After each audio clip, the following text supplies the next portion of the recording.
Hey everybody, it's Jay Kitchen from jaysbeard.com. I hope you're doing really well today.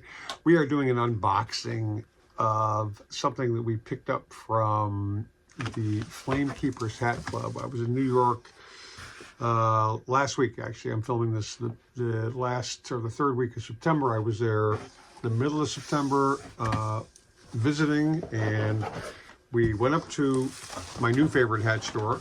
They're up in Harlem on 121st Street and St. Nicholas Avenue as I smashed the camera around.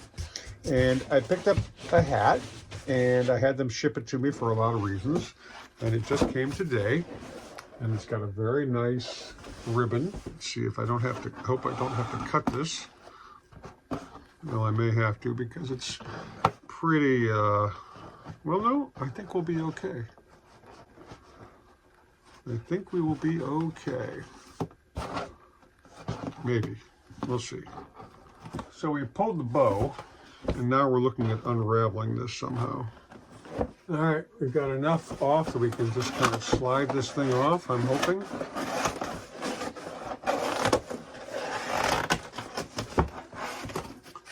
Okay, the ribbon is done. Oh, there we go. Well, it's still not completely done, but you know, this could come in handy, certainly at a later date. Flamekeepers Hat Club, Harlem.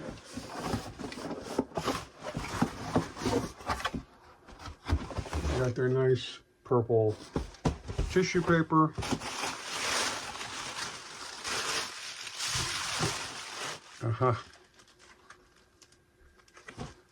Flamekeepers Hat Club, Harlem. Little instructions on how to take care of your hat.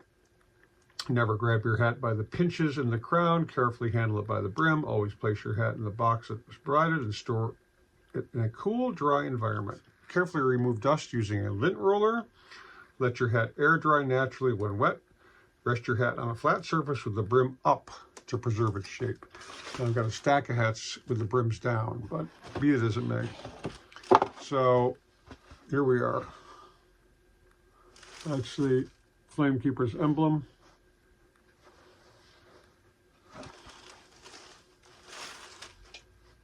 Very nice. Very nice hat. And this one fits perfectly. The pork pie is a little bit snug, but this is a perfect fit. And I really, you know, it's just got this really nice blue color to it. And it's super simple. The design on the crown, really wonderful. If you wear it that little bit down, it's just it's an awesome, awesome hat. We love Flamekeepers. Really, really fucking nice. Excuse my language, but it's a really wonderful hat. Really love it.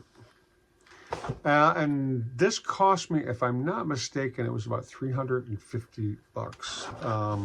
Spendy, but you know, with the hats that I picked up there, I don't really feel an urge to go online and shop for hats. I just don't. You know, these are such beautiful pieces of art and fashion, you know, but I digress.